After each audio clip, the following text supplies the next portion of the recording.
Sahabat cerdas, bersama Pak Santo kita akan kupas soal yang berkaitan dengan konsep keseimbangan pasar secara matematis. Hal yang perlu diingat, yang pertama adalah yang ditanyakan di dalam soal tersebut. Jika yang ditanyakan harga atau P dan kuantiti atau Q, keseimbangan pasar, maka rumus yang digunakan yaitu yang salah satu di antara yang ada di kotak ini, yaitu PD sama dengan PS, QD sama dengan QS. Tetapi ketika yang ditanyakan harga dan kuantiti, tetapi diikuti dengan kata-kata keseimbangan pasar setelah pajak, maka Anda bisa menggunakan rumus salah satu di antara yang ada di sini. PD sama dengan PS plus pajak, QD sama dengan QS min B kali pajak. Demikian pula ketika yang ditanyakan entah itu harga atau kuantiti dari keseimbangan pasar setelah subsidi, maka Anda bisa menggunakan rumus salah satu di antara yang ada di sini. PD sama dengan PS min subsidi, QD sama dengan QS plus B kali subsidi. Nah, kemudian kita akan melihat di soal ini, yang ditanyakan itu tergolong kepada yang kelompok 1 ini saya sebut dengan kelompok 1, atau tergolong ke kelompok 2, atau tergolong ke dalam perkelompok 3. Kita coba cermati. Berdasarkan kedua fungsi tersebut, harga, P ya, harga itu price, dan kuantitas, quantity atau jumlah barang dalam keseimbangan pasar, tidak ada kata pajak, tidak ada kata subsidi. Ini artinya yang ditanyakan itu masuk ke dalam kategori kelompok 1.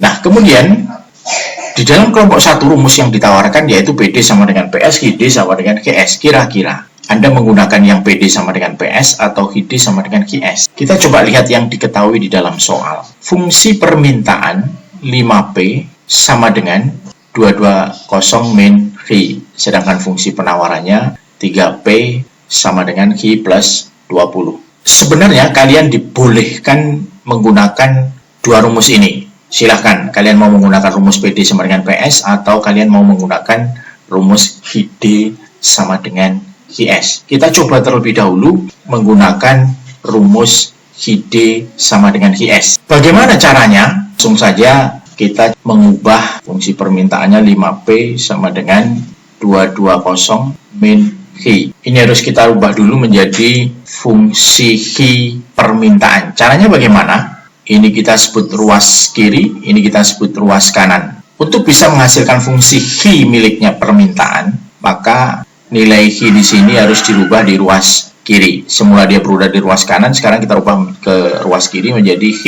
Jadi plus ya nilainya. Min jadi plus kalau pindah ruas, plus jadi min. 220 tetap berada di sini, sedangkan yang 5P ini kita pindah ke ruas kanan, dari ruas kiri ke ruas kanan, tandanya berubah. Plus 5P jadi min 5P. Nah, kemudian fungsi Q ini miliknya permintaan. Kalau miliknya permintaan itu kan sebenarnya nama lainnya adalah demand. Nah, kalau disimbolkan itu D.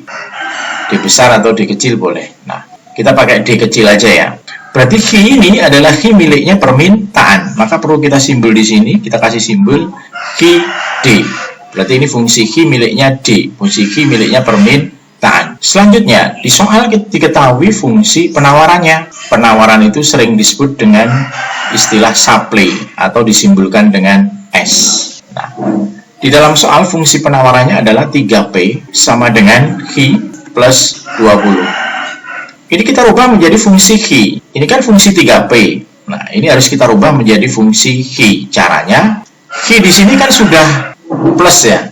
Ya udah, biarkan berada di ruas kanan aja. Q-nya sudah plus. Sekarang kita perlu memindah 20 ke ruas kiri. Sementara 3P biarkan berada di ruas kiri. Tandanya tidak berubah kalau tempatnya tetap. Plus juga tetap plus. Sedangkan yang ini 20 plus di ruas kanan, kita pindah di ruas kiri jadi min 20.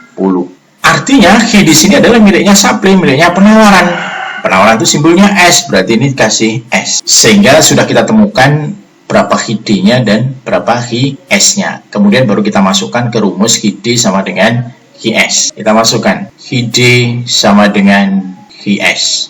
Fungsi Q miliknya permintaan yaitu 220 min 5P. Berarti di sini 220 min 5P. Sama dengan QS-nya. QS-nya ini 3P min 20. 3P min 20. Kita coba selesaikan. 220, ini dipindah ke sini, min jadi plus 20. Ini 3P, 5P min ini dipindah ke sini jadi plus 5P. Kalau pindah ruas, min jadi plus jadi min ya. Kemudian kita selesaikan. 220 ditambah 20, 240. Sedangkan 3P ditambah 5P, 8P. Maka P sama dengan 240 dibagi dengan 8. Maka P hasilnya 240 dibagi 8 ketemu 30. Berarti P dalam posisi keseimbangan pasar, P ini adalah price atau harga. Berarti untuk jawaban yang P ini sebesar 30. Selanjutnya kita akan mencari H. Untuk menemukan H-nya dalam posisi keseimbangan pasar, Anda kembali ke fungsi permintaan. Fungsi permintaan, HD-nya tadi ditemukan. HD sama dengan 220 min 5P. Nah, 30 ini tadi kan P, maka ini masukkan ke sini.